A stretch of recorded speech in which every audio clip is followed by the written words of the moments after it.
Broadcasts of HIKI NŌ are made possible by the support of viewers like you. Mahalo, and by Bank of Hawaii Foundation, investing in Hawaii's future by promoting collaboration, critical thinking, and other 21st century skills through HIKI NŌ.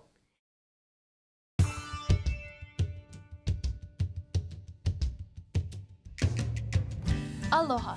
I'm Hali'a Maike Aloha, a senior at Kamehameha School's Kapāʻālama. And I'm Hulukoa Nunokawa, also a senior at Kamehameha School's Kapāʻālama. Welcome to this special Mālama Honua edition of HIKI NŌ. As the Polynesian Voyaging Societies, Hokule'a and Hikianalia near the end of their worldwide odyssey, we wait to see what impact the voyage's theme, Mālama Honua, has had on its many ports of call, and on our own island home.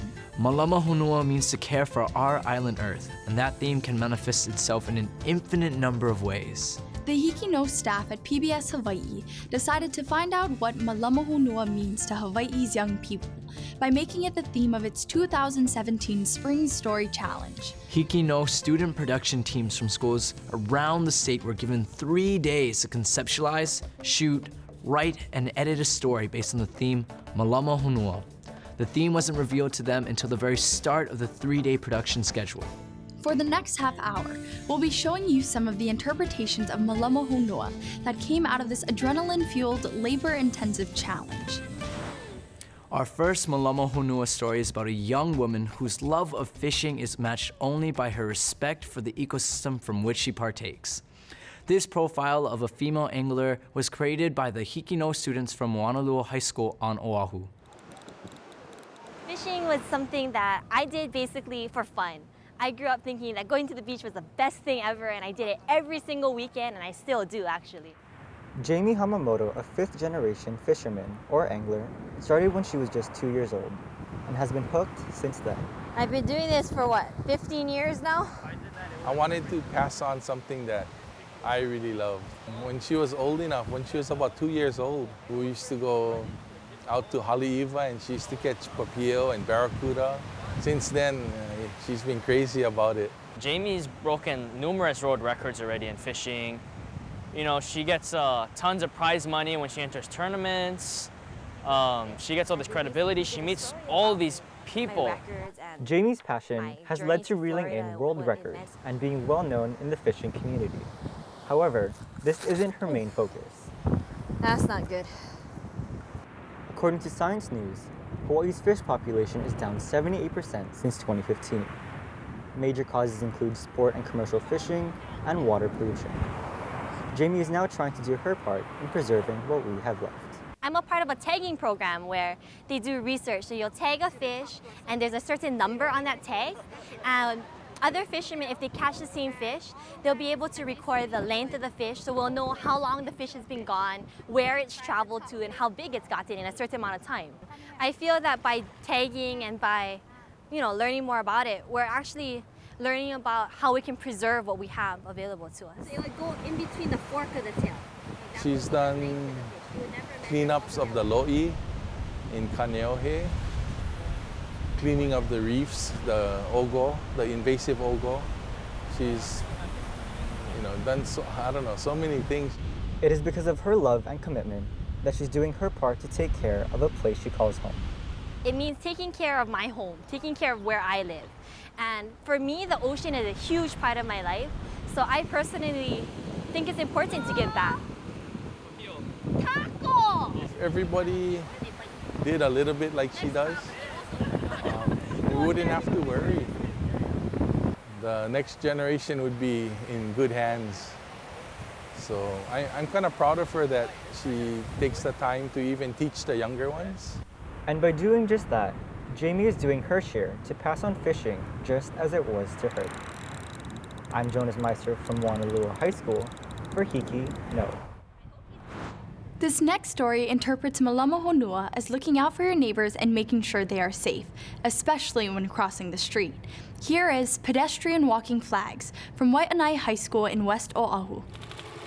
We were all sewing them by hand. Renee Cabello is helping her community one stitch at a time. Plus two, if you don't push it through properly, like I said, it's sticky out underneath. Renee spent weeks last year handcrafting over 250 flags for the 25 crosswalks without traffic lights here on the Waianae coast. I'm not a talker. I want to do something. It might not be everything, because I know some people do a lot more than I do, but I want to be able to do something. And that was the common thread that she found within the people of the Maka'ala program. Hey Maka'ala is a program that we've adopted on the west side to help the pedestrians be seen and the drivers to be able to see the pedestrians.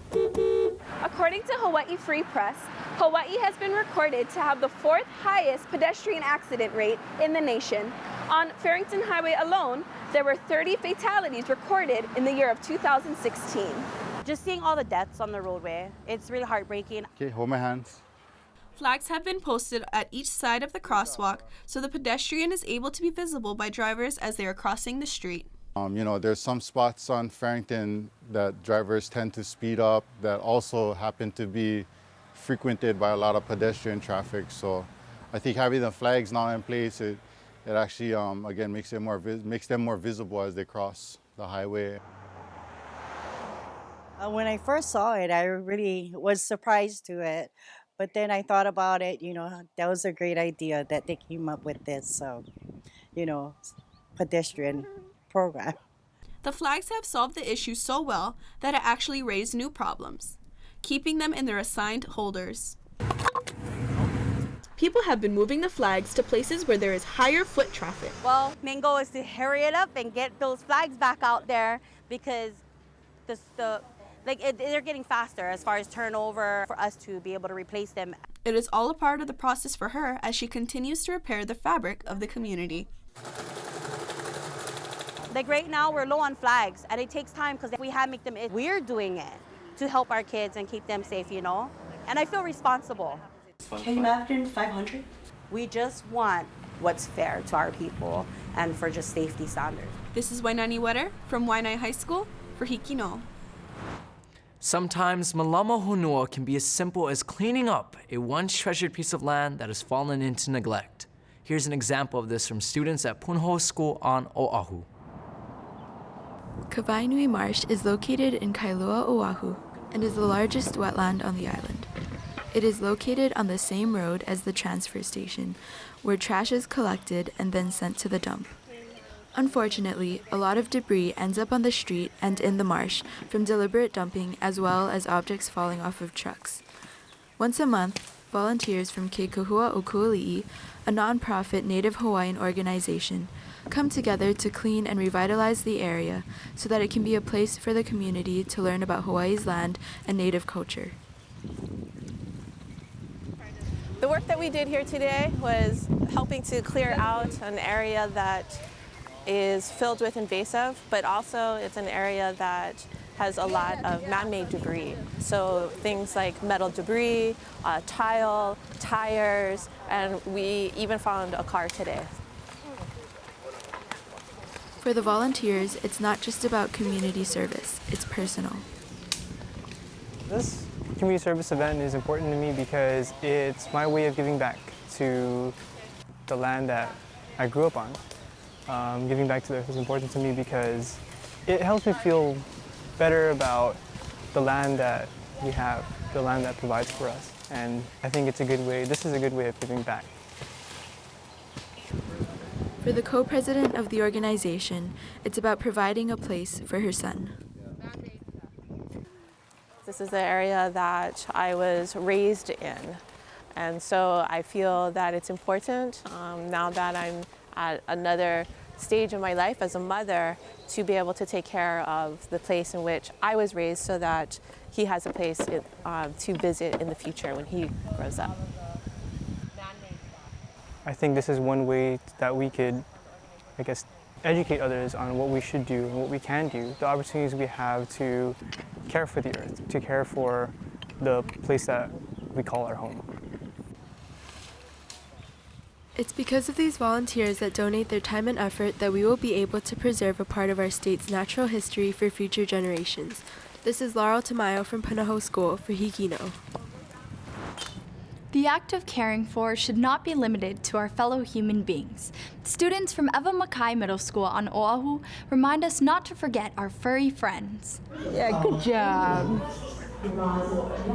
In the state of Hawaii, it's no doubt that community is important. But how people give back to our community comes in many different shapes and sizes. For Oahu SPCA, their way of charity comes in the form of pets. The purpose of Oahu SPCA is to provide low-cost veterinary care for all animals. My job here as a volunteer is to assist the doctor in what they need in administering the vaccines and doing the checkups for all the pets that are coming to see us.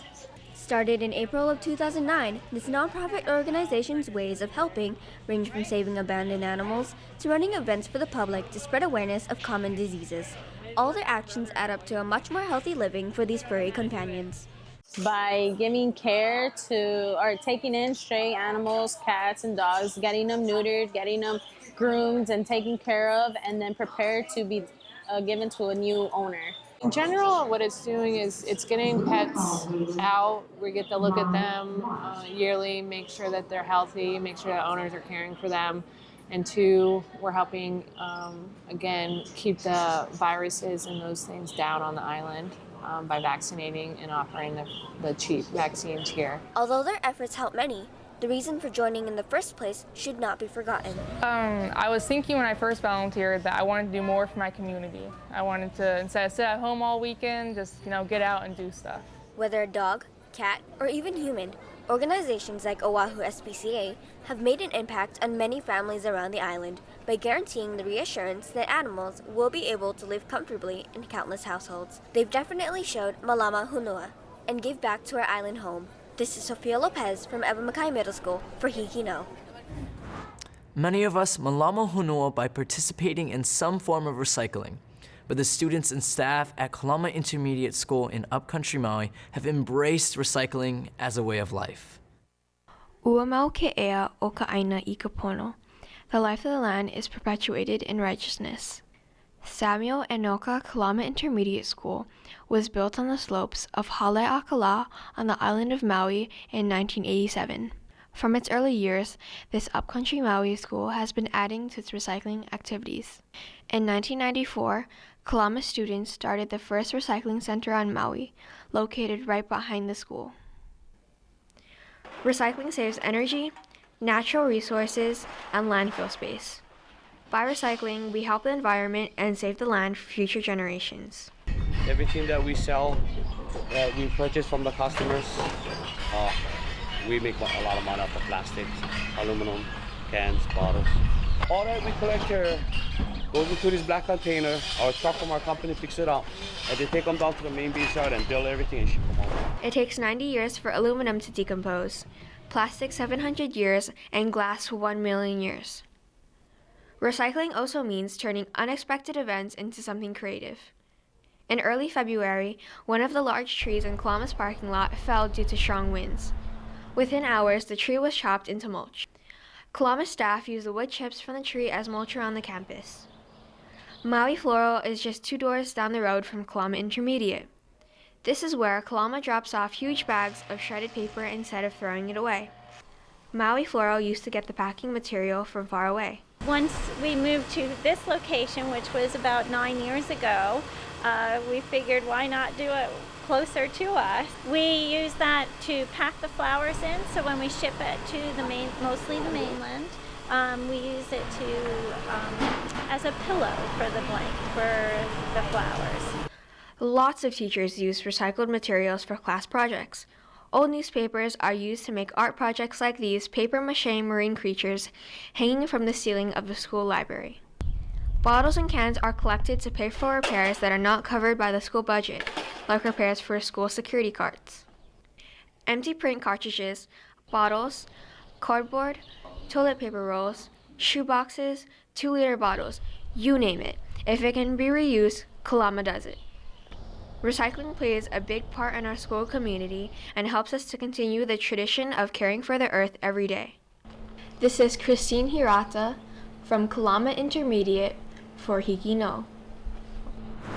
While recycling plastic and glass containers is one way to Mālama Honua, another tactic is to avoid using disposable containers altogether. The following story from students at Kapolei High School on Oahu shows us one method of doing so that has spread like wildfire. In Hawaii, marine debris is a major issue. The most common item of marine debris is plastic, which Hawaii residents have witnessed being an endangerment to the ecosystem. Yeah, I've seen a turtle have one of those six-pack plastic things around its shell. You know, I've seen fish eating a plastic bag thinking it was food, you know, and it breaks my heart. According to worldoceansday.org, the average American will throw away 185 pounds of plastic each year. When this plastic is dumped into the ocean, it takes years for the plastic to break into pieces, yet never truly disintegrates. This will lead ocean life to mistake it for food and disrupt its digestive system. A recent solution, however, has been trending island-wide. Actually, my whole family uses it. I do. I use mine all the time. I bring it to work. I bring it to practice. I bring it to school. I do myself, and I have 2 kids as well, and they both use it, and pretty much everyone within the company uses them, which is about 200 people. Hydro Flasks, a popular brand of water containers that was founded in 2009 and has gone on to make millions off of their still insulated bottles. In Hawaii, Hydro Flasks are quite popular.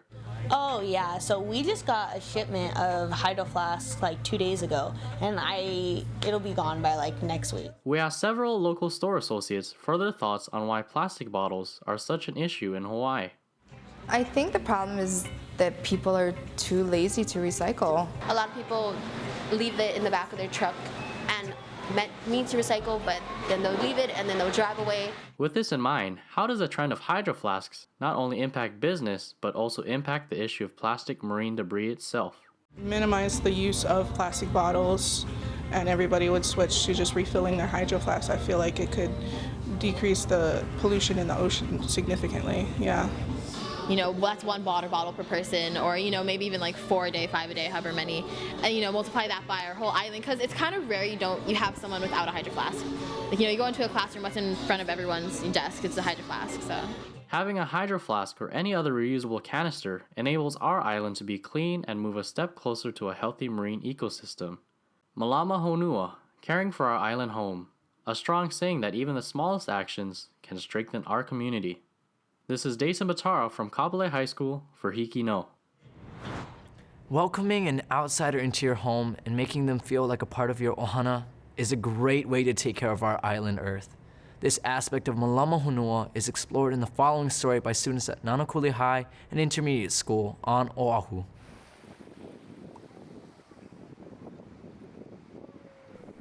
Nika is a 16-year-old foreign exchange student from Mariupol, Ukraine. Привет, меня зовут Ника, мне 16 лет, и я прилетела из Украины. Nika came to Nānākuli, Hawaii through a 3-part process with the Flex program. If I will talk about my life in Ukraine, I will say that it's kind of different because we have different schools and different kind of people, but in general I have just the same day like you have here. I'm a exchange student who came in Hawaii, and I was so excited because of this, and now I feel so happy and so blessed with that.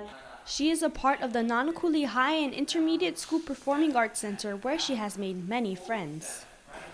Everyone is so friendly and so nice to me, and they can just support you in everything. During her time here in Hawaii, Nika has chosen to give back to the community. I have done community service in Hawaii as well. First of all, I remember the greatest experience was in the zoo because it was volunteer with kids. I just helped with providing different stuff, fun stuff for kids and different programs. Along with Nika giving back to the community, she has also been a role model for others. She's very positive, very funny as well. I kind of want to be like her because she does everything so right. I think the way I would say it is that she exhibits that aloha spirit. She's caring, no sense of attitude, very polite. And I think, when we talk about that sense of aloha, although she comes from somewhere far away, she truly exhibits all those characteristics. Although Nika has a positive attitude, she still faces the reality of what's going on back home in Ukraine. It was since 2014, the war. In Ukraine, I get used to hear sounds every day, like the bombing and stuff like that. And here in Hawaii, I feel like more comfortable because I don't hear it every day. So they just adjust to hear different horrible sounds. While she has been in Hawaii, she has developed a new definition and appreciation for home. So caring for our island home starts with us, because our home is not only about roof above your head and building in which you live. So for me, home is where you feel loved. And now I feel so happy that I feel loved not only in Ukraine but in Hawaii as well. So care for our island home means to care for each other, because our home is where our heart is. Nika will return to Mariupol, Ukraine on May 16, 2017. This is Kukui Raymond from Nānākuli High and Intermediate School for HIKI NŌ. We hope you have enjoyed watching these diverse interpretations of Mālama Honua as much as we've enjoyed presenting them to you. The message spread throughout the world by the crews of Hokulea and HIKI NŌ that there is an infinite number of ways to care for our island planet has definitely made it all the way home and into the hearts and minds of Hawaii's young people. And it's fitting that HIKI NŌ students are able to show the rest of Hawaii what they can do to Mālama Honua. Be sure to tune in next week to discover more ways that Hawaii's young people, HIKI NŌ, can do.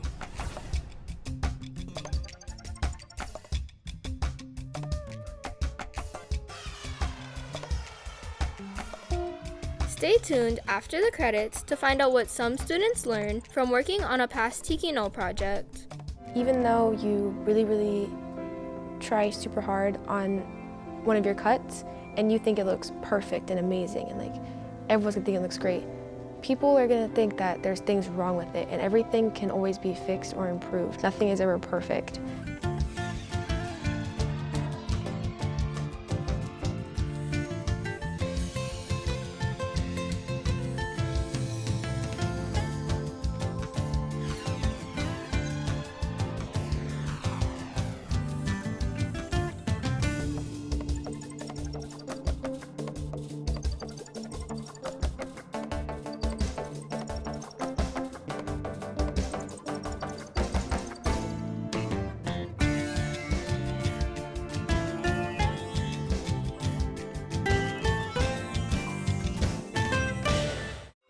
In this story about Miss Martin, I was the director, scriptwriter, and camera.